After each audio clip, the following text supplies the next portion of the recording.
Quiero enviar un saludo fraternal a todos los miembros de la Iglesia Adventista en el territorio colombiano. Un abrazo también para nuestros amigos. Este es el cuarto sábado que estamos en nuestras casas desde que empezó la cuarentena obligatoria.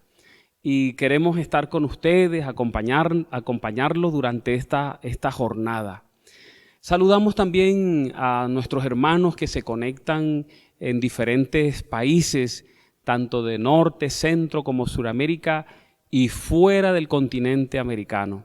Que la bendición de Dios descanse sobre cada uno de ustedes.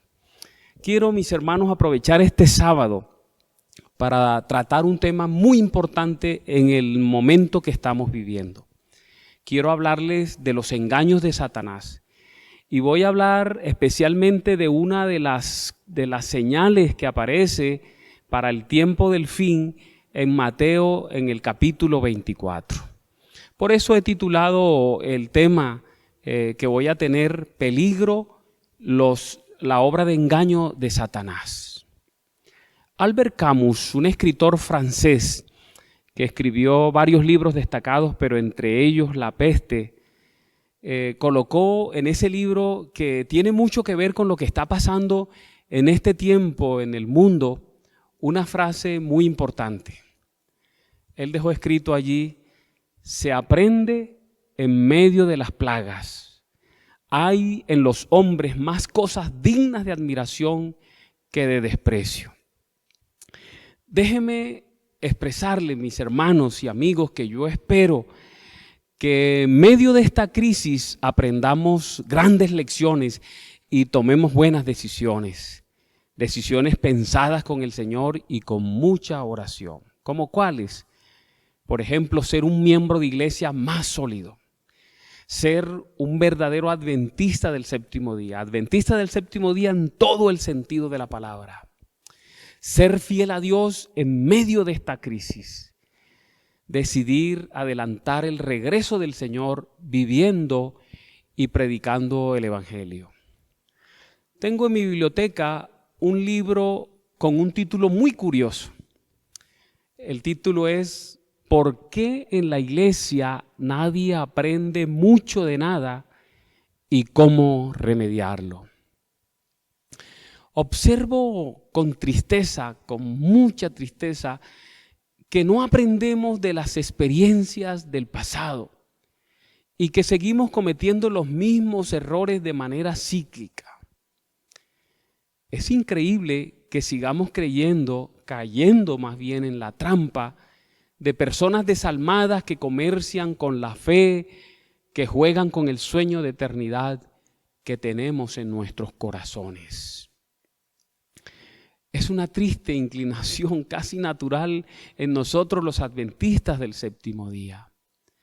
Quizá esa propensión que está arraigada en lo más profundo de nuestro corazón proviene de nuestros orígenes. Nosotros nacimos como iglesia en medio de un chasco y parece que nos quedó gustando y seguimos chasqueándonos una y otra vez. Después del 22 de octubre de 1844, las cosas se pusieron color de hormigas para el grupo de creyentes en la segunda venida de Jesús a la tierra. Empezó a reinar en medio de ellos confusión total, desesperación. Estaban aturdidos, estaban chasqueados, se les veía sin rumbo. Estaban avergonzados y la mayoría abandonó su fe adventista y regresaron a sus antiguas iglesias. Otros se sumieron en la incredulidad secular. Cualquier parecido con la realidad es mera coincidencia. Los que quedaron fieles se dividieron en tres grupos según cómo interpretaron lo que había ocurrido el 22 de octubre. Le voy a hablar de esos tres grupos. El primero, el grupo 1, estaba liderado por Joshua B. Himes. Ellos llegaron a la conclusión de que el 22 de octubre no había pasado nada. Ellos creían que en esa fecha tenía que venir el Señor Jesucristo, pero que desafortunadamente no había regresado. Llegaron a la conclusión de que se habían equivocado en el cálculo de la fecha. Por eso ellos siguieron colocando fechas una y otra vez, una y otra vez. Una de esas fechas fue la del 5 de noviembre de 1844. Ellos se organizaron como un grupo de adventistas diferente en Albany, Nueva York, en abril de 1845. Fueron autorizados por Guillermo Miller y decidieron organizarse para estabilizarse y huir del fanatismo que vino después del chasco. Algo de este grupo es que ellos eran dominicales, guardaban el domingo. Hablemos ahora del grupo 2. A ellos se les conoció como los espiritualizadores. Ellos decidieron creer que el 22 de octubre de 1844, ellos no se equivocaron en el evento. O sea, para ellos estaban correctos en que Cristo Jesús vendría el 22 de octubre de 1844. Ellos creyeron que Él vino de manera espiritual. Este grupo se convirtió en un foco de fanatismo. Por ejemplo, creían que ellos eran sin pecado. Rehusaban trabajar porque supuestamente había comenzado el milenio sabático. Eran como niños porque la palabra dice que quienes son como niños entrarán en el reino de los cielos. Entonces gateaban, no usaban tenedores, no usaban cuchillo, etc. Hubo manifestaciones carismáticas en medio de ellos. Aparte que le permitieron al enemigo convertirlos en el hazmerreír de los creyentes en esa época. El grupo 3. A este grupo se le conoció como los sabatarios o sabatistas. Ellos sostenían que habían estado bien respecto al tiempo, pero que se habían equivocado de evento. O sea, la fecha 22 de octubre estaba bien. Solo que para ellos no era la segunda venida que tenía que ocurrir en esa fecha. Por eso este grupo se dedicó a buscar respuesta para dos preguntas. La primera, ¿qué ocurrió el 22 de octubre de 1844 realmente?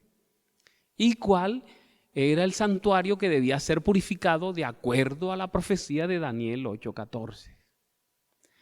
El 23 de octubre de 1844, Hiram Edson, que era un granjero adventista de Port Gibson, Nueva York, concluyó en una reunión de oración que había que buscar más luz respecto a lo que había pasado y que el chasco tenía que ser explicado. Ustedes conocen la historia de Hiram Edson, de la impresión que Dios le dio mientras caminaba por un campo de cultivos acerca de lo que había pasado realmente en 1844, el 22 de octubre. Este tercer grupo fue el que evolucionó para convertirse en la iglesia adventista que hoy somos. En este grupo estaban Jaime White, Elena Gould Harmon y José Bates. Fueron ellos quienes tomaron el sábado como día de reposo. El desarrollo de este grupo fue increíble hasta llegar a convertirse lo que somos nosotros hoy, la iglesia remanente. Hacia esa iglesia que surgió de este tercer grupo, Satanás enfiló todas sus armas. Ha habido desde entonces ataques directos de Satanás para la iglesia adventista, tanto externos como internos. Pero lo que más resultado le ha dado a Satanás en todos los tiempos ha sido levantar personas de nuestro medio con cualquier cantidad de ideas, con diferentes planteamientos, pero siempre con un objetivo común: apoderarse de los bienes de la iglesia, con un mal común, la codicia.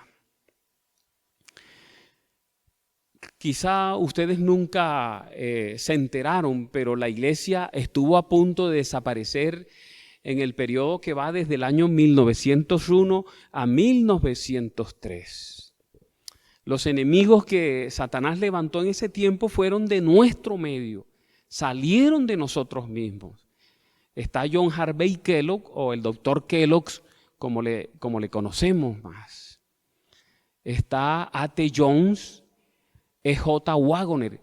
Ellos hicieron una coalición para atacar la iglesia.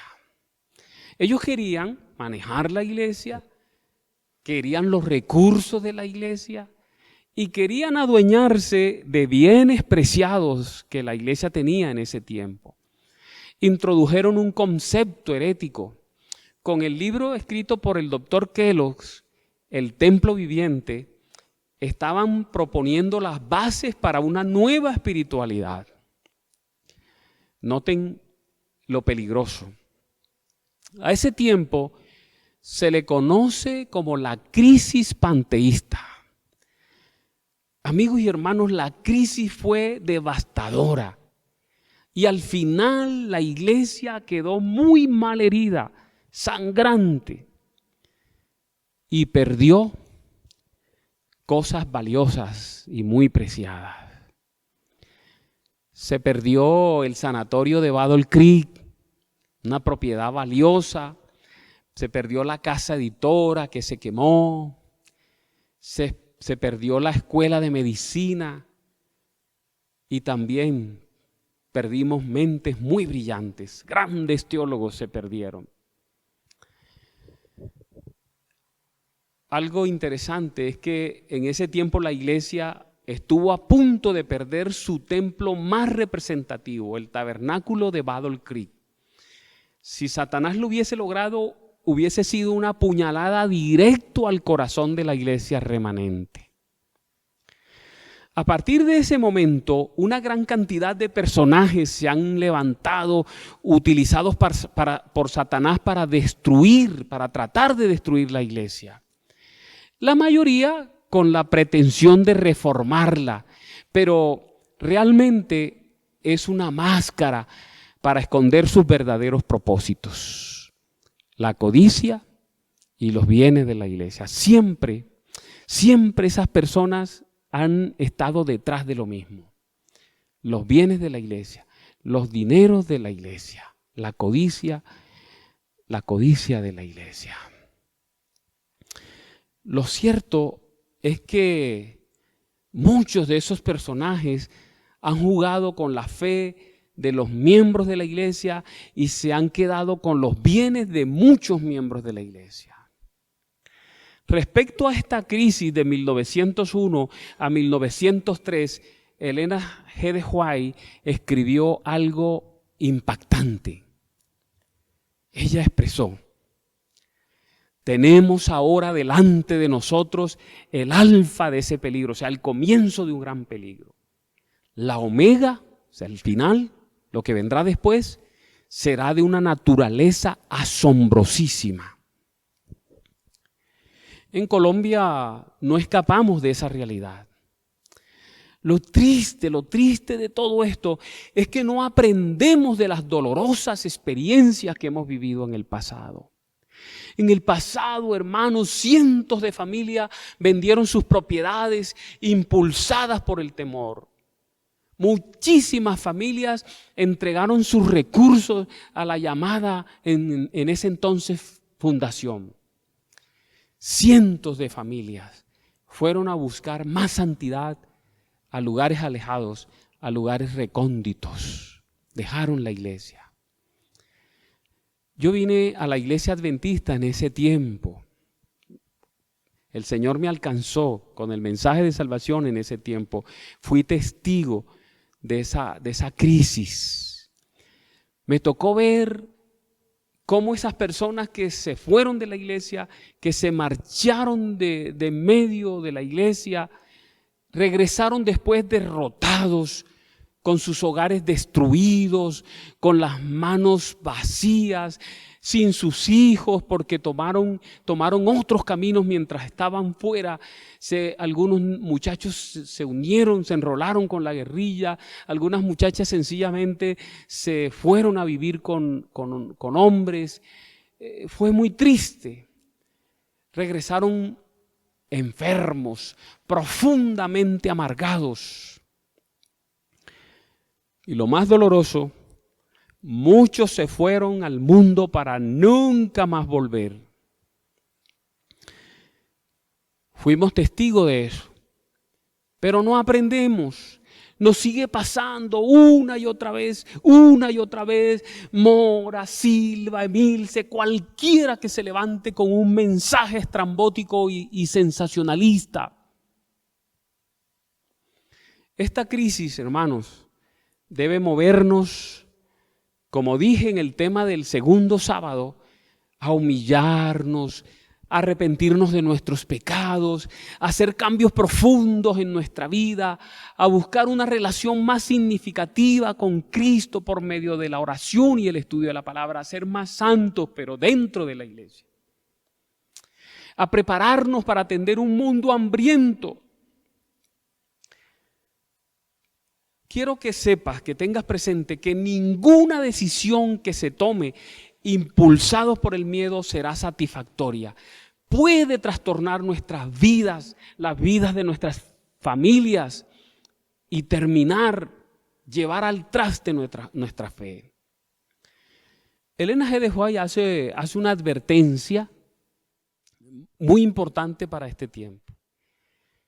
Ella escribió: siempre habrá en la iglesia movimientos espurios y fanáticos realizados por personas que pretenden ser guiadas por Dios, por aquellos que correrán antes de ser enviados. Note eso.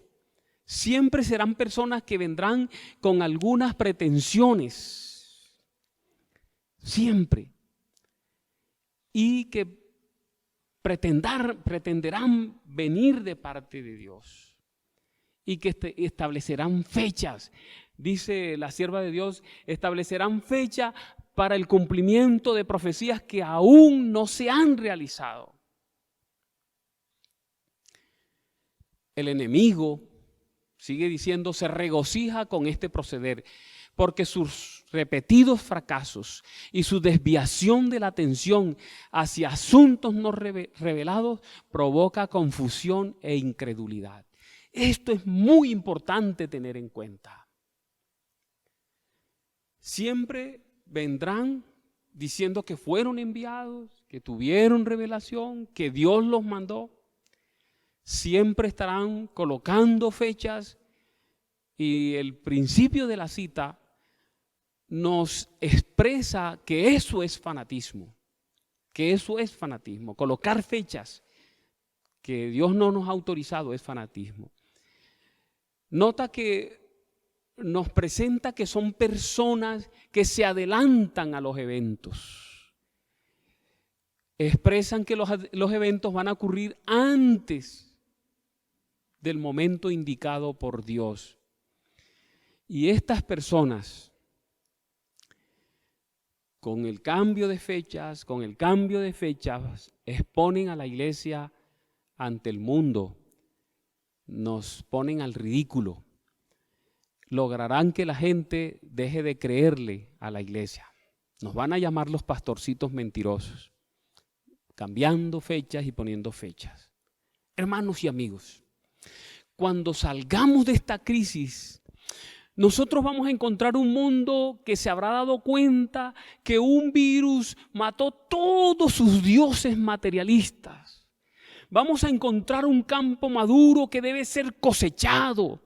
Viene una cosecha grande, convénzanse de ellos. Viene una cosecha grande.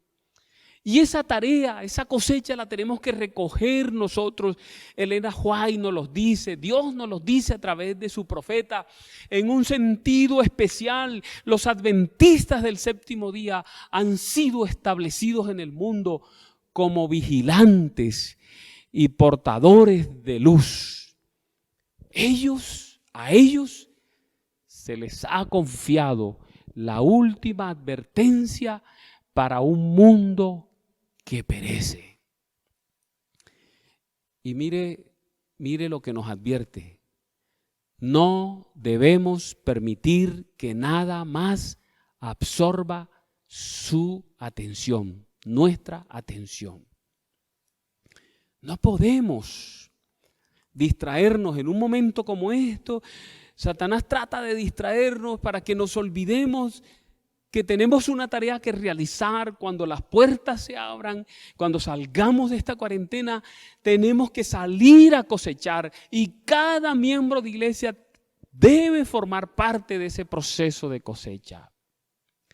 Es un llamado de atención para no dejar que el enemigo nos distraiga de la tarea que Dios quiere que realicemos. Dios, a través de Elena White, nos dice: tenemos muchos deberes que cumplir porque hemos sido hechos depositarios de la verdad sagrada para ser entregada al mundo en toda su belleza y en toda su gloria. Qué privilegio tan grande el que Dios le ha dado a esta iglesia, depositarios de la verdad, de una hermosa verdad. Satanás quiere arrebatarnos ese gran privilegio y no lo podemos permitir. Vamos a encontrar obstáculos para la realización de esa tarea. Pero créame, las más grandes limitaciones nos las vamos a imponer nosotros mismos, tomando malas decisiones. El enemigo de las almas tratará de impedirnos cumplir nuestra tarea. Nos pondrá a hacer malas cuentas, pondrá ideas descabelladas en nuestras mentes, nos sugerirá ideas egoístas. Nosotros no podemos retraernos de esa responsabilidad y de esa tarea que nos toca. No podemos salir corriendo a escondernos, no podemos salir corriendo hacia otros lugares. En el gran trabajo de clausura, nos advierte Dios a través de su sierva, nos encontraremos con perplejidades que no sabremos cómo tratar. Pero también nos da la seguridad. No olvidemos que los tres grandes poderes del cielo están trabajando, que la mano divina está en la rueda, está el timón, y que Dios hará que su propósito se cumpla. Dios lo va a hacer con nosotros o sin nosotros, contigo o sin ti. Tú verás si haces malas cuentas ahora. Tú verás si de manera egoísta, en vez de ser la sal de la tierra, la luz del mundo, te vas y no cumples con la tarea que Dios te ha asignado. Está pendiente una gran apostasía, no lo olvidemos. La apostasía omega. La hermana White nos dice: esa apostasía será de una naturaleza asombrosísima. Es tiempo de aprender. No sigamos cometiendo los mismos errores. El enemigo tratará de cualquier manera que no cumplamos con nuestro cometido. Mire de manera impresionante lo que la sierva de Dios nos escribe para estos momentos. Desde los días de Adán hasta los nuestros, el gran enemigo ha ejercido su poder para oprimir y destruir. Y miren esto, se está preparando actualmente para su última campaña contra la iglesia. Satanás se está preparando para su último intento de derribar a esta iglesia. Como nunca antes, necesitamos poner los pies sobre la tierra. Necesitamos pararnos firmes. Necesitamos ponernos en perspectiva en lo tocante a los eventos finales. Tenemos que estar alerta. Eso nos puede ayudar. En este instante, cuando el pánico se ha apoderado de la humanidad, cuando hay incertidumbre por doquier, cuando la gente está desorientada y el enemigo quiere sacar provecho de esta situación. Ustedes han escuchado la expresión pescar en río revuelto. Satanás está tratando de pescar en río revuelto. Los adventistas no deberíamos temer porque sabemos lo que viene y conocemos cómo terminará todo. Tenemos mucha luz en medio de las densas tinieblas que se ciernen sobre el mundo. Los adventistas del séptimo día tienen mucha luz.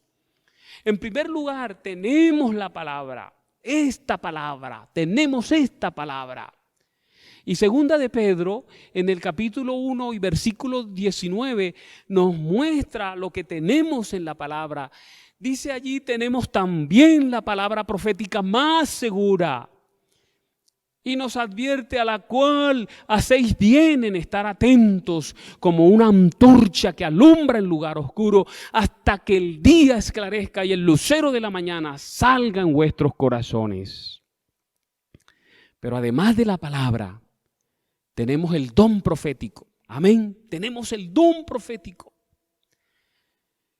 Y en segunda de Crónicas, capítulo 20, versículo 20, se nos dice: creed en Jehová vuestro Dios y estaréis seguros. Creed a sus profetas y seréis prosperados. Dios nos ha dado claras indicaciones relacionadas con el tiempo del fin y con el fin del tiempo. Los eventos finales han sido tratados en la palabra de Dios y en el don profético de una manera clara e inconfundible. En la palabra, por ejemplo, hay un cuerpo instructivo relacionado con el fin del tiempo que debe ser estudiado y debe ser estudiado en bloques, juntos.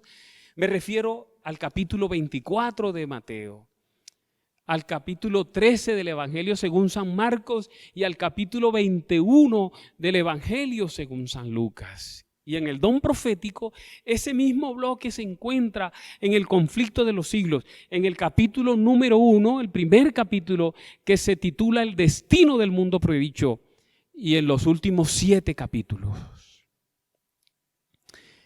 Elena White, inspirada por Dios, dice lo siguiente de ese capítulo 24 de Mateo.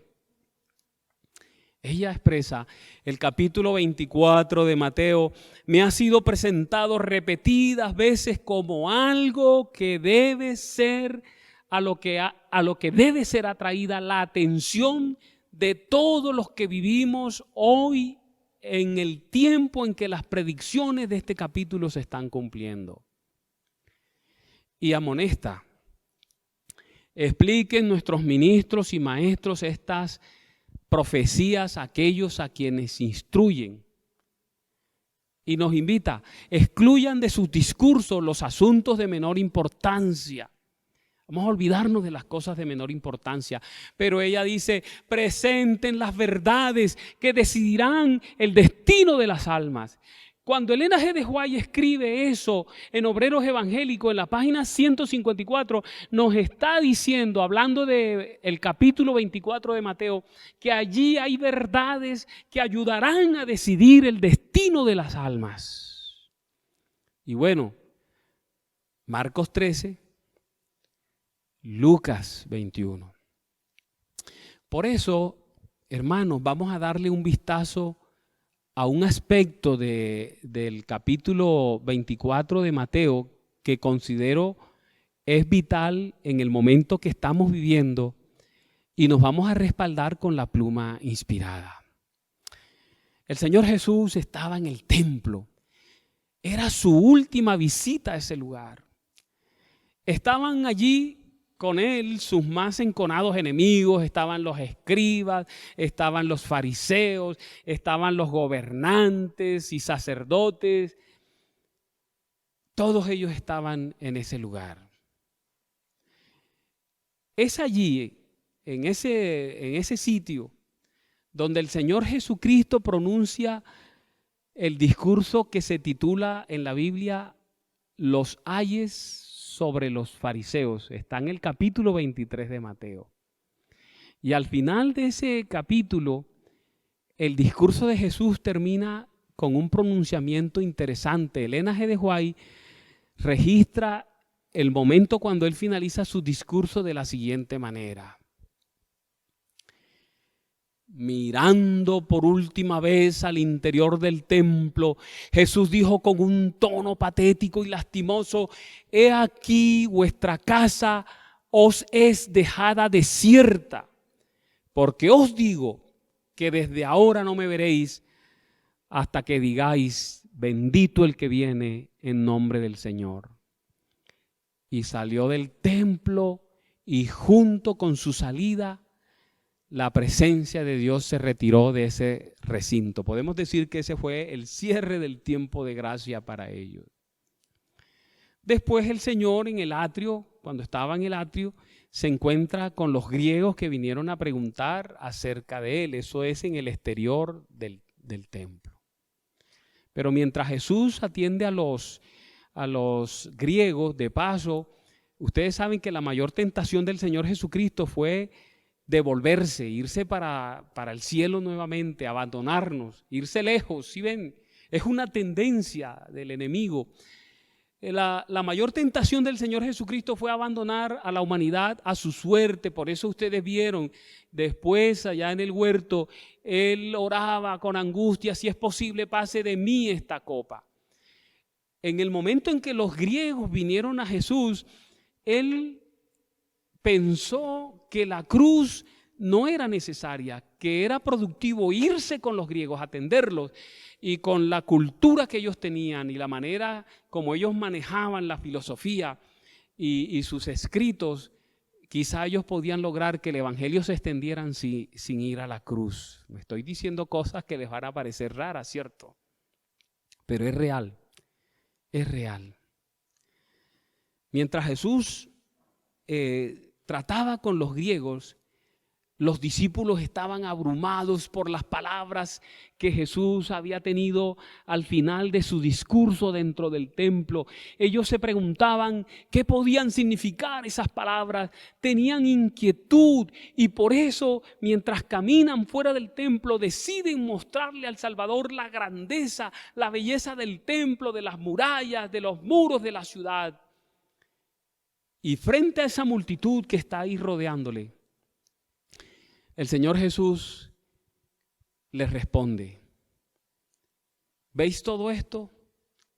De cierto os digo que no quedará aquí piedra sobre piedra que no sea derribada. Esas palabras entraron como una puñalada en el corazón de los discípulos.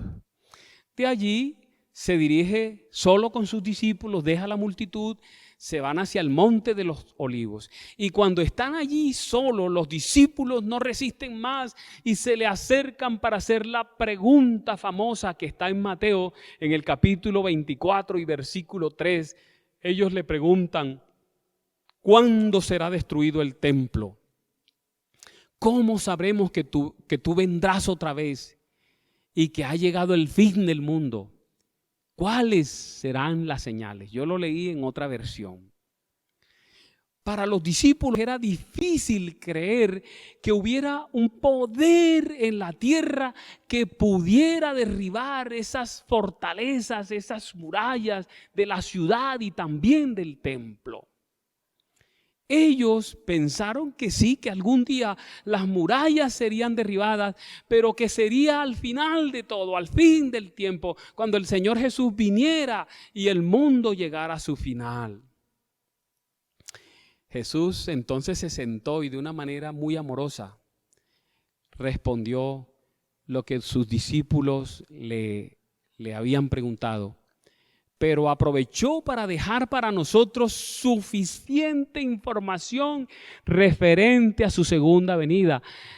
Hermanos, Mateo, Lucas, Marcos, en los capítulos que he mencionado, tienen suficiente información acerca del tiempo del fin y del fin del tiempo. Hay algo importante que quiero poner en alto relieve en la mente de cada uno de ustedes. Mateo 24, ese capítulo tan importante, tiene un doble cumplimiento. Óiganlo bien, doble cumplimiento. Se cumplirá 2 veces. El primer cumplimiento en la destrucción de Jerusalén.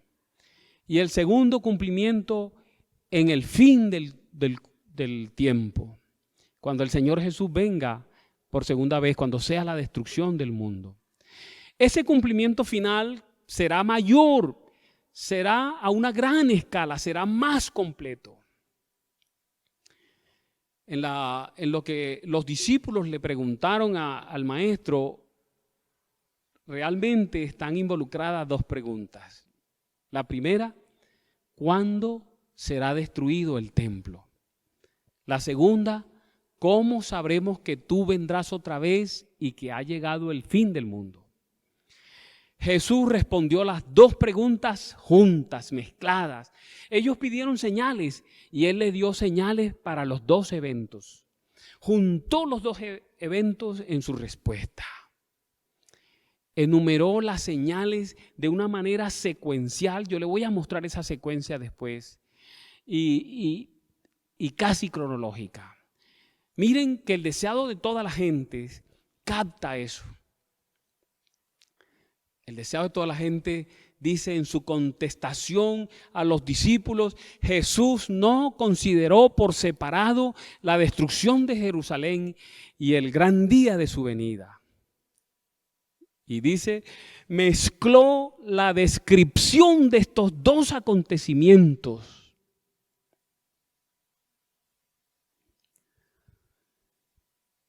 Y allí nos presenta la razón por la cual hizo esto. Si hubiese revelado a sus discípulos los acontecimientos futuros como los contemplaba Él, no habrían podido soportar la visión. Eso dice el deseado de toda la gente en la página 581. Pero el conflicto de los siglos también lo asevera. Allí podemos leer la profecía del Señor entrañaba un doble significado. Un significado par que anunciaba la ruina de Jerusalén, que presagiaba también los horrores del gran día final. Entonces, que quede claro en la mente de cada uno de nosotros, el capítulo 24 de Mateo, el de Marcos 13, el de Lucas 21, tienen doble cumplimiento. Ahora, aunque les sorprenda, nosotros siempre hemos creído que ese capítulo, el contenido de Mateo 24, tiene la intención de convencer a la gente secular, que es para la gente de afuera, para convencerlos acerca de la segunda venida de Jesús, que está a las puertas por las señales que allí aparecen. Pero el propósito principal es evitar que el pueblo de Dios sea engañado por Satanás, que tú y yo seamos engañados, que la iglesia sea engañada.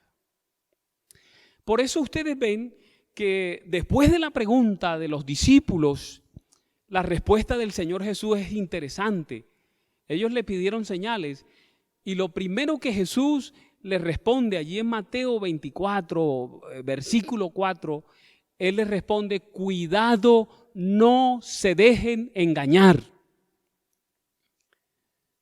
No se dejen engañar. Lo más tenaz es que Satanás utilizará gente de nuestro medio para tratar de desviar a la iglesia.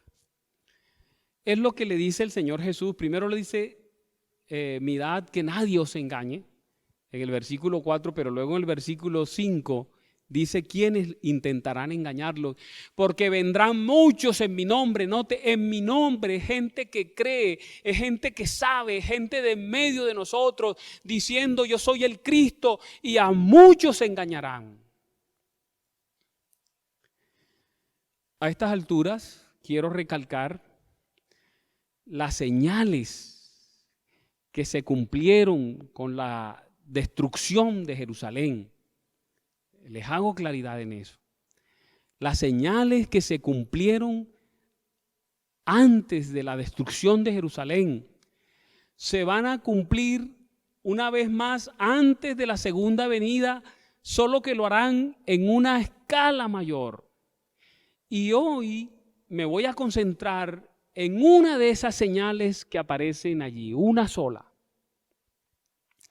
Me refiero a la señal del engaño, de los falsos cristos y de los falsos profetas.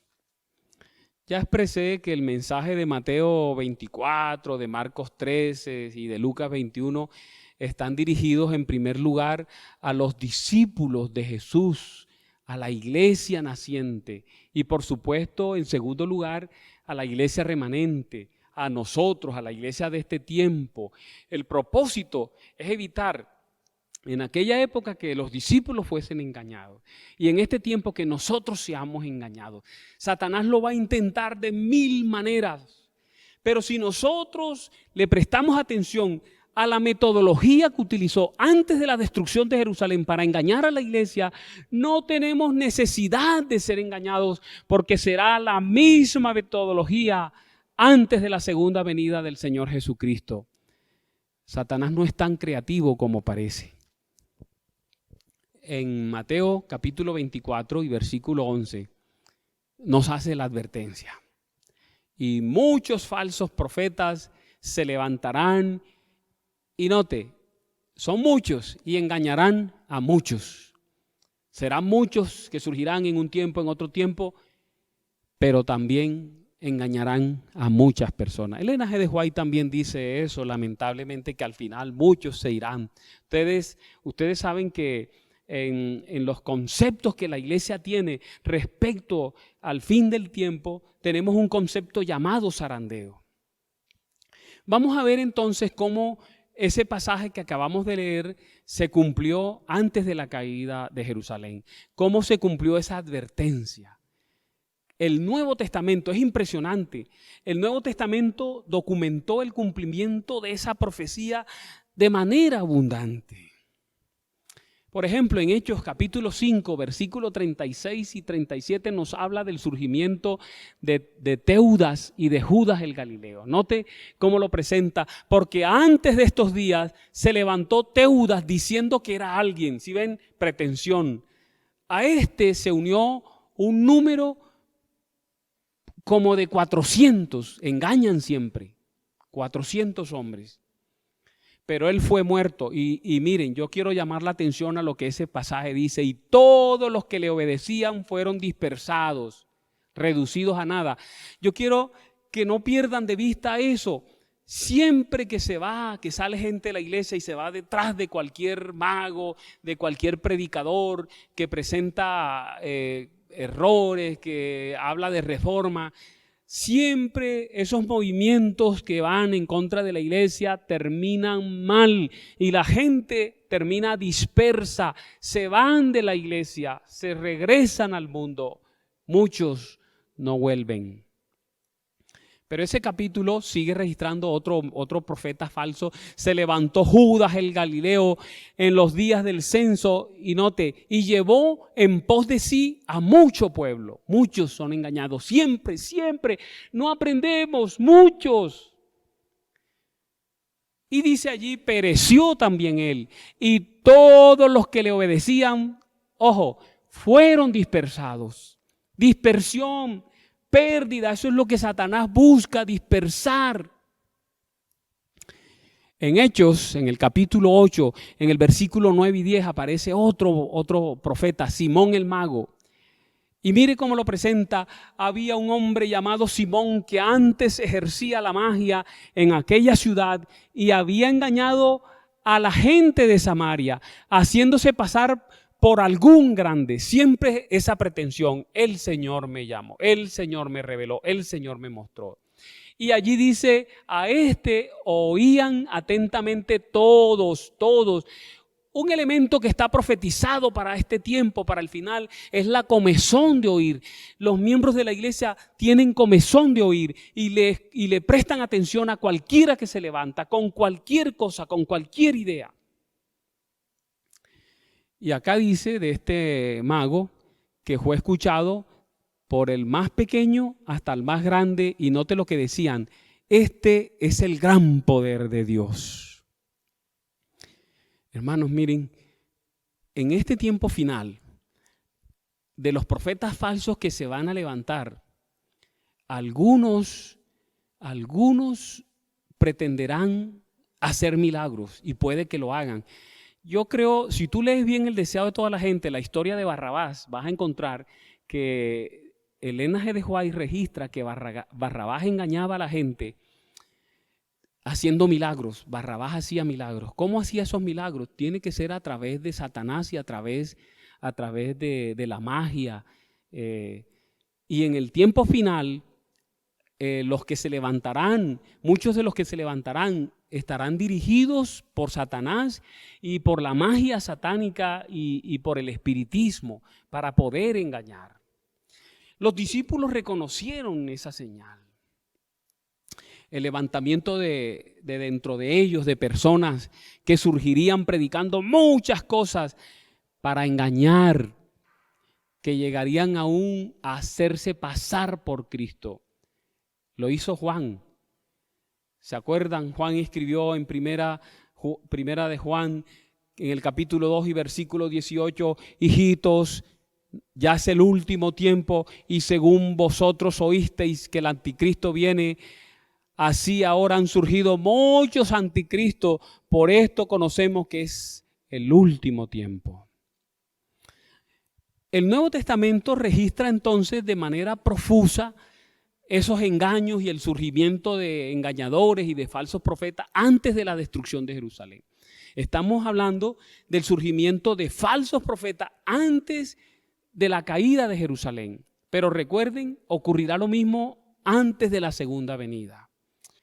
También la historia registra el cumplimiento de estas señales. Estoy hablando del cumplimiento de señales que fueron dadas por Jesús en Mateo 24, en Marcos 13, en Lucas 21, que se cumplieron antes de la destrucción de Jerusalén, pero que se volverán a cumplir. Recuerdan, doble cumplimiento antes de la segunda venida de Jesús. Y me he centrado en una sola de esas señales, la de los engaños de Satanás, la de los falsos profetas.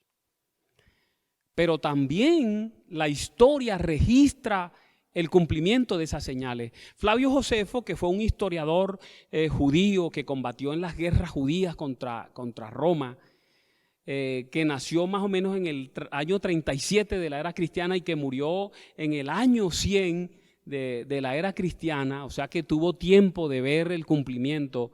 Él testificó no solo del cumplimiento de estas señales en los escritos de él, sino también de sus engaños y también de las metodologías. Mire lo que él escribió. Además se levantaron impostores y engañadores que convencieron a la muchedumbre que lo siguieran, ojo, al desierto, que lo siguieran, sacar la gente siempre fuera. Pues afirmaban tener poder para mostrarles maravillas y señales incuestionables que harían en armonía con el plan de Dios.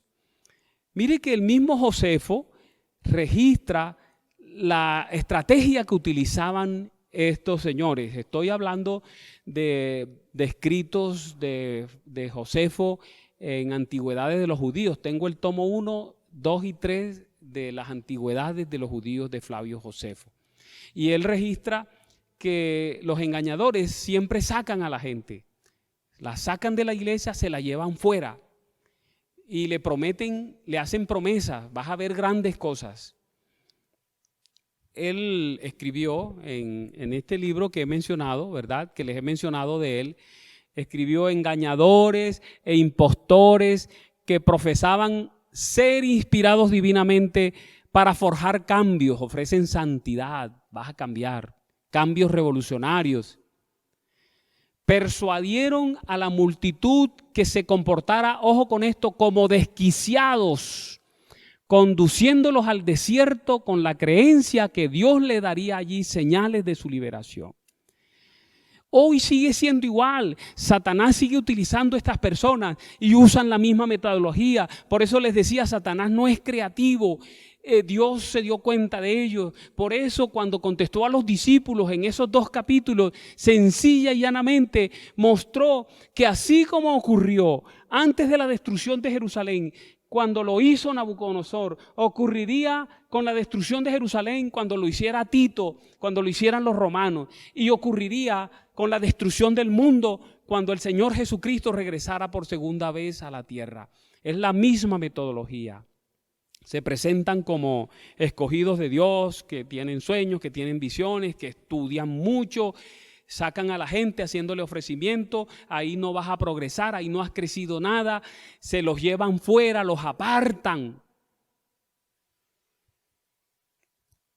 Siempre han ofrecido cambio y para lograrlo invitan a la gente a salir, a marcharse aparte, a aislarse. Esto debiera ser suficiente para estar alertas cuando se levanten predicadores ofreciendo la búsqueda de la santidad que nunca has tenido dentro de la iglesia, cuando te inviten a salir de la iglesia, a aislarte de familiares y amigos para encontrar santidad. Deberías estar alerta. Hemos visto lo que dice el Nuevo Testamento, lo que presentan los historiadores de esa época, Flavio Josefo, pero por supuesto no podía faltar la confirmación de Dios a través de su sierva. Ella escribió: muchos falsos mesías iban a presentarse pretendiendo realizar milagros y declarando que el tiempo de la liberación de la nación judía había venido. Iban a engañar a muchos. Las palabras de Cristo se cumplieron, dice ella. Entre la muerte y el sitio de Jerusalén aparecieron muchos falsos mesías. Eso está en el deseado de toda la gente en la página 582. En el libro de Hechos, en el capítulo 13, aparece otro falso profeta. Se llamó Barjesús. Y mira cómo lo presenta el libro de los Hechos. Y habiendo atravesado toda la isla hasta Pafos, hallaron a cierto mago, falso profeta judío llamado Barjesús. Pedro nos los advirtió también, nos habló de los falsos profetas y de los falsos maestros. Dijo: pero hubo también falsos profetas entre el pueblo, como habrá entre vosotros falsos maestros que introducirán encubiertamente herejías destructoras y aún negarán al Señor que los rescató, atrayendo sobre sí mismos destrucción repentina. Juan, en su libro, en la primera carta, en el capítulo 4 y versículo 1, nos habló de muchos falsos profetas en el mundo. Mire cómo lo escribió: amados, no creáis todo espíritu, sino probad los espíritus si son de Dios, porque muchos falsos profetas han salido por el mundo. Y esas palabras son respaldadas por la sierva de Dios, por Elena White. Ella escribe: se levantaron falsos profetas que engañaron a la gente y llevaron a muchos al desierto. Magos y hechiceros que pretendían tener un poder milagroso arrastraron a la gente en pos de sí a las soledades. Ojo con eso, a las soledades montañosas. Deseado de toda la gente en la página 585. Bien, yo creo que he dado suficiente evidencia de que esa señal de engañadores, de falsos profetas, de engaños satánicos se cumplió exactamente antes de la destrucción de Jerusalén. Pero quiero mostrarles que se va a cumplir, que se está cumpliendo antes de la segunda venida del Señor Jesucristo. Mateo 24 contiene un orden casi cronológico de lo que ocurrirá antes de la segunda venida. Contiene, por supuesto, un orden cronológico que ocurrió al pie de la letra antes de la destrucción de Jerusalén. Quiero mostrarles ese orden cronológico, más o menos se puede bosquejar en la forma en que te lo voy a presentar. Falsos cristos. Lo primero que Jesús habló fue de los engaños, falsos cristos y falsos profetas que engañarían a muchos. Después de eso, entonces habló de desastres naturales y en la sociedad, y que esos desastres servirían para echarle la culpa a los hijos de Dios, y así pasó antes de la destrucción de Jerusalén. Persecución, vendría persecución, un tiempo de angustia previo. En medio de todas esas circunstancias, ellos serían llevados ante las autoridades a testificar ante los magistrados. El Dios de los cielos les ayudaría enviando el poder del Espíritu Santo para testificar. Una especie de lluvia tardía mínima que se repetirá antes de la segunda venida del Señor Jesucristo. Eso los capacitaría para predicar un mensaje poderoso que nadie podría contradecir. Es equivalente al fuerte clamor. Y vendría un zarandeo, la separación del pueblo de Dios. Y eso haría que ante la persecución, ante ese zarandeo, muchas personas se ofendieran, se escandalizaran y se apartaran de la iglesia. Los familiares traicionarían a sus seres queridos creyentes. Se levantarían falsos profetas asegurando que habría paz. Eso también llevaría a que se resfriara el amor por aumento de la transgresión y la desobediencia a la ley de Dios. Habría un llamado a ser paciente para ser salvos. En Mateo 24:14 les voy a hablar en un momentito de eso. La predicación del evangelio ocurriría a todo el mundo de aquella época y también a todo el mundo antes de la segunda venida del Señor Jesucristo. Y luego vendría la abominación asoladora. Saben, hermanos, estoy planeando, no sé, tengo en mente, no sé por qué, tengo la impresión de que el próximo sábado que vamos a pasar aquí en casa, debiera hablarle a la iglesia acerca de esa abominación asoladora, ya que muchas personas no tienen bien claro ese concepto. Y entonces, después de la abominación asoladora, vendría la huida del pueblo de Dios a lugares desolados. Noten, es después de la abominación desoladora que realmente tenían que salir. Pero antes de que eso ocurriera, vinieron falsos profetas que se llevaban a la gente fuera antes del tiempo de irse. Y hay una señal magnífica aquí, ahí en Mateo 24, y es que los fieles, los escogidos, los hijos de Dios, la iglesia de Dios es guardadora del sábado. Y finalmente, entonces Mateo presenta la gran tribulación. Ese orden, ese bosquejo, esa cronología de eventos se va a cumplir antes de la segunda venida de Jesús, antes del fin del mundo. Yo me limité a mostrar el cumplimiento de una sola de esas señales, ya que el énfasis del capítulo 24 de Mateo es evitar que la iglesia sea engañada. Mire esta manera maravillosa como Dios ilustra a su pueblo para este tiempo.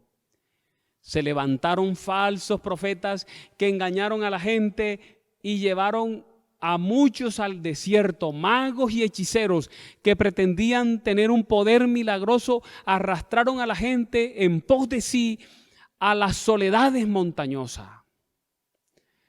Pero esa profecía fue dada también para los últimos días. Ahí queda claro, deseado de toda la gente, página 585, lo que pasó antes de la destrucción de Jerusalén pasará en la segunda venida de Jesús.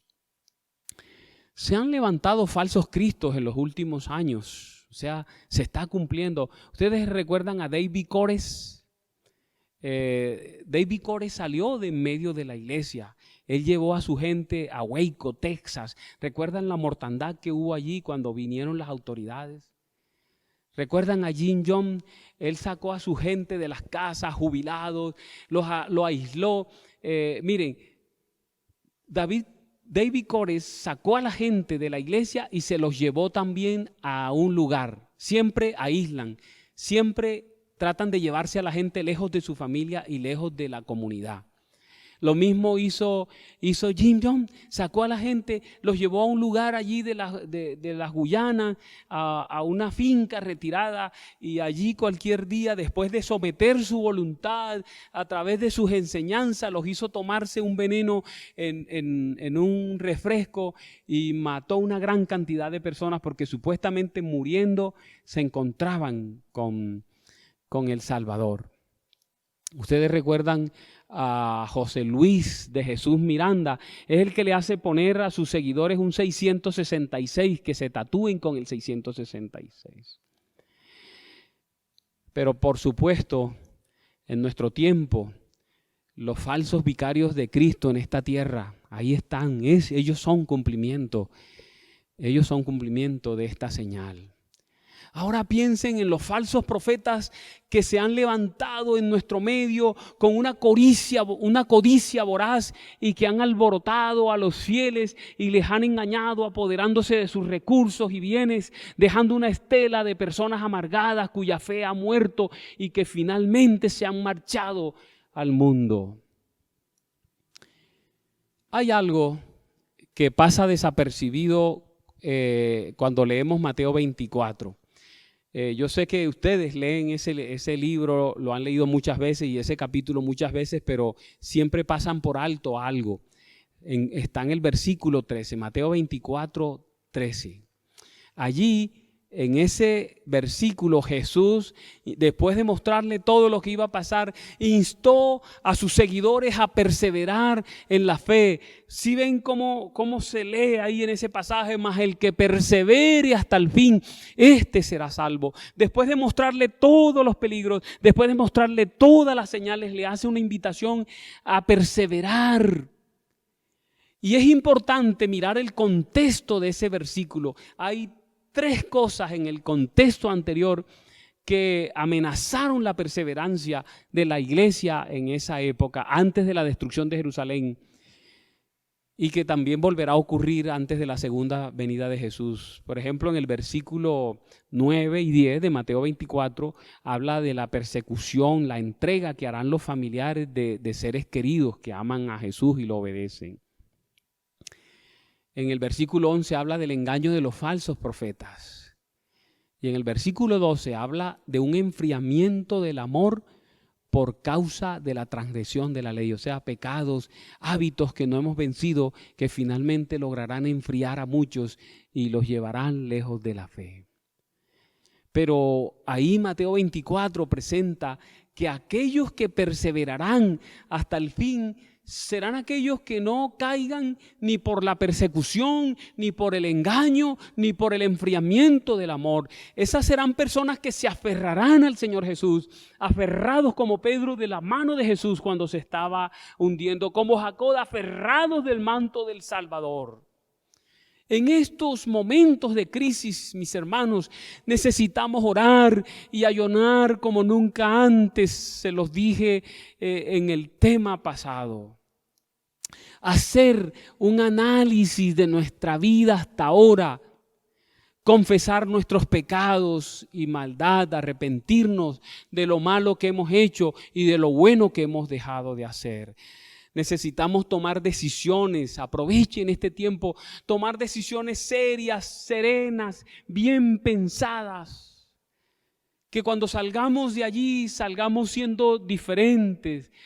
Necesitamos tener en cuenta la tarea que nos ha sido asignada, no podemos olvidarla. Esa tarea nos espera cuando salgamos de nuestras casas. Les invito, hermanos, en el confinamiento, sean pacientes, así como el Evangelio según San Lucas. ¿Recuerdan el capítulo 21 que tiene el mismo contenido de Mateo 24 y de Marcos 13? Lucas 21, 19, con vuestra paciencia ganaréis vuestras almas. Adquiramos paciencia en medio de esta prueba, en medio de este simulacro del cielo. Tenemos que adquirir paciencia. Por eso es que Santiago nos amonesta en el capítulo 1 y versículo 3, sabiendo que la prueba de vuestra fe produce paciencia. Hermanos, la paciencia y la perseverancia son características de la iglesia verdadera, de la iglesia remanente. En Apocalipsis, la palabra paciencia está usada allí en el contexto de la perseverancia que debe tener la iglesia cuando venga la persecución final. Allí en ese pasaje de Apocalipsis dice: si alguno tiene oído, oiga. Si alguno lleva cautividad, va en cautividad. Si alguno mata a espada, a espada debe ser muerto. Y note qué magnífico, aquí está la paciencia y la fe de los santos. El remanente tiene que tener paciencia en medio de las pruebas, en medio de la crisis final. Se necesita paciencia, se necesita perseverancia para poder pasar ilesos por la gran tribulación. Necesitamos paciencia y perseverancia. Si no podemos tener paciencia en medio de lo que nos está pasando, si no podemos tener paciencia, si no podemos ser perseverantes en medio de lo que está pasando, entonces no somos dignos de ser incluidos dentro de ese grupo de Apocalipsis 14:12, donde dice: aquí está la paciencia de los santos, los que guardan los mandamientos de Dios y tienen la fe de Jesús. Cerremos nuestros oídos a las voces disidentes. No escuchemos las voces de personas sensacionalistas. No cometamos el error que hemos estado repitiendo una y otra vez en la historia de esta iglesia. Esta es la iglesia remanente. Esta es la iglesia que triunfará. Por lo tanto, si quieres triunfar con ella, debes mantenerte dentro de ella. Esta iglesia tiene que mantenerse unida, tiene que mantenerse organizada y ordenada para cumplir con su tarea hasta el fin del tiempo. Yo les quiero hacer una invitación, hermanos. Miren, este tiempo es bueno para leer. ¿Recuerdan? La Caja Agraria hizo una lista de libros para leer en este tiempo y ellos mencionan allí El conflicto de los siglos. Yo los invito para que lean el capítulo 1 para afirmar lo que les estoy diciendo de los engaños, capítulo 1, y léanse los últimos 7 capítulos y léanse todo el libro, pero dedíquenle un tiempo en esta nueva semana a ese libro. Pero hay otro libro que yo les invito a leer con mucho cuidado y con mucha oración. Es el libro Evento de los Últimos Días. Qué bueno poder dedicar tiempo a la lectura de esos libros en lo que resta de esta cuarentena. Allí ustedes van a encontrar preciosas advertencias de Dios. Miren esta advertencia. Es para tener en cuenta. A menos que las iglesias estén organizadas de tal manera que puedan establecer e imponer el orden, no tienen ninguna esperanza que abrigar para el futuro. ¿Se dan cuenta de eso? Si dejamos perder el orden, si dejamos perder la organización, no hay esperanza para esta iglesia. El enemigo quiere eso. Por eso miren esta cita preciosa que está allí en ese libro Evento de los Últimos Días. Allí la sierva de Dios nos dice: oh, cómo se regocijaría Satanás si lograse tener éxito en sus esfuerzos para penetrar entre este pueblo y desorganizar la obra en un tiempo en que la organización esmerada es esencial y constituye el mayor poder para evitar los movimientos espurios y refutar los acertos que no son apoyados por la palabra de Dios. Necesitamos, miren, orden. Por eso es que Satanás siempre ataca la organización. Todos esos hombres y mujeres que se levantan atacando a la iglesia, atacan la dirigencia, atacan la organización, porque Satanás sabe que la organización es el arma que la iglesia tiene poderosa para mantenerse unida y para llegar hasta puerto seguro. Y la sierva de Dios sigue diciendo: necesitamos sostener en forma pareja las riendas a fin de que no se quebrante el sistema de organización y orden que fue edificado por una labor sobria y cuidadosa. No se debe dar licencia a los elementos desordenados que desean controlar la obra en este tiempo. De paso, una de las señales de los falsos profetas es que ellos trabajan independientemente de la iglesia, forman sus movimientos y se van y se llevan la gente y se llevan los recursos de la iglesia. Y aparte de los recursos de la iglesia, le quitan los bienes a los miembros. Otra cita hermosa que nos anima a conservarnos unidos, a conservar el orden, dice: algunos han sostenido que a medida que nos acercamos al fin del tiempo, cada hijo de Dios actuará independientemente de cualquier organización religiosa, pero el Señor me ha indicado que en esta obra no hay tal cosa como que cada hombre sea independiente. ¿Qué cuentos de esa gente? A medida que nos acercamos a la crisis final, dice la sierva de Dios, en lugar del sentimiento, estará surgiendo un sentimiento de que hay menos necesidad de orden y armonía de acción. Pero ella dice, debemos ser más sistemáticos de lo que hemos sido hasta ahora. Por eso hago un llamado a nuestros miembros de iglesia, a los miembros de nuestras juntas, a nuestros ancianos, a nuestros pastores, a los administradores de nuestros campos, a nuestros maestros, a nuestros colportores, a los líderes de nuestras instituciones. Los invito, les llamo a enfrentar, en nombre de Dios, a enfrentar unidos los ataques del enemigo, a seguir el orden establecido por Dios en esta iglesia. Quiero hacerles una invitación final. Les invito a aprenderse de memoria. Aprovechen el tiempo que estamos en la casa para que se aprendan de memoria y lo hagan parte de su vida. El texto que se encuentra allí en Romanos en el capítulo 8, en el versículo 35 y 39. Si quieres, búscalo para que lo leas conmigo en estos momentos. Búscalo en tu palabra, busca Romanos capítulo 8, versículo 35 al 39. Qué maravillosa invitación de Dios, qué maravilloso convencimiento el del apóstol. Quien tuviera ese convencimiento. Necesitamos ese convencimiento en este tiempo. Él dice, ¿quién nos separará del amor de Cristo? Y pregunta, tribulación o angustia o persecución o hambre o desnudez o peligro o espada. Y con certeza dice, antes en todas estas cosas somos más que vencedores por medio de aquel que nos amó.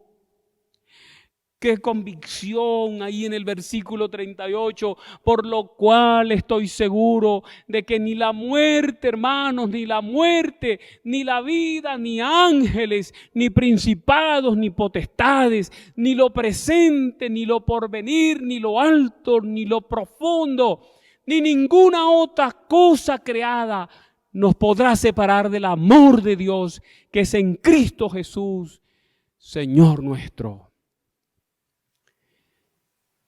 Quiero colocar, hermanos, la bendición de Dios sobre cada uno de ustedes para esta cuarta semana que vamos a pasar en casa. La cuarentena fue extendida 2 semanas más, pero acuérdense, paciencia y perseverancia. Esa es la característica de la iglesia remanente. Quiero entonces bendecirlos, hermanos, en el nombre de Dios, siguiendo una orden del Dios de los cielos, escrita en su palabra. Quiero bendecirlos para hacerle frente a esta semana. Jehová te bendiga y te guarde. Jehová haga resplandecer su rostro sobre ti y tenga de ti misericordia. Jehová alce sobre ti su rostro y ponga en ti paz. Oramos. Dios poderoso, quiero poner en este momento a todos nuestros maestros, a nuestras instituciones, a las escuelas, colegios, y también a nuestra universidad, a todo ese personal maravilloso que enseña en estas instituciones, a quienes dirigen. Coloco en tus manos nuestros 8 campos locales, a todos sus administradores y a todas las personas que trabajan en las oficinas, haciendo así sea lo mínimo. Coloco, Padre glorioso, en tus santas y benditas manos a todos nuestros pastores con sus familias, a nuestros colportores y a cada persona que realiza una tarea en diferentes ministerios. Colocamos a las personas que trabajan en comunión y a todas sus familias en tus manos. Colocamos a todo nuestro personal que trabaja en radio y televisión y a todos sus seres queridos los ponemos en tus manos. Nos colocamos en tus manos, Señor, a toda la gente que trabaja en la Unión Colombiana, a cada persona, el que hace el mínimo detalle allí para ti, todos con nuestras familias en tus manos. Ponemos a nuestra feligresía, a esa maravillosa feligresía de la Unión Colombiana del Norte, donde se encuentren a todos, hombres, mujeres, niños, jóvenes, a los adultos mayores, todos, Señor, nos colocamos bajo tus alas poderosas. Te suplicamos que así como nos has cuidado hasta ahora, no hay una sola persona, Señor, en tu iglesia que haya sido contagiada. Te pedimos que nos coloques debajo de tus alas protectoras y que nos mantengas allí protegidos durante esta nueva semana que estaremos en casa. Suple nuestras necesidades físicas. Suple, Señor, nuestras necesidades materiales. Pero sobre todo, llena nuestro ser de espiritualidad. Llena nuestro ser de ti, de tu presencia. Y ayúdenos, Señor, a tener buenos pensamientos, a hacer planes maravillosos para cuando tú abras las puertas y nos des la libertad de volver a nuestros templos, para disfrutarnos esos templos, Señor, para disfrutar la amistad de nuestros amigos, hermanos, para disfrutar a nuestros vecinos, para disfrutar, Padre eterno, a todas las personas con quien nos encontremos que son candidatos del reino de los cielos, para salir a predicar el mensaje de salvación como no lo hemos hecho antes, de la manera que tú pongas en nuestro corazón, repartiendo literatura, dando estudios bíblicos, haciendo visitas, invitando a nuestros amigos a la casa, invitándolos a la iglesia, yendo a los grupos pequeños. Señor, regálenos una cosecha maravillosa. La esperamos la acción de tu Espíritu durante este tiempo que estamos confinados y mucho más cuando salgamos del confinamiento. Elevamos esta oración a ti en los méritos sacrosantos de nuestro buen Salvador, Cristo Jesús. Amén. Amén.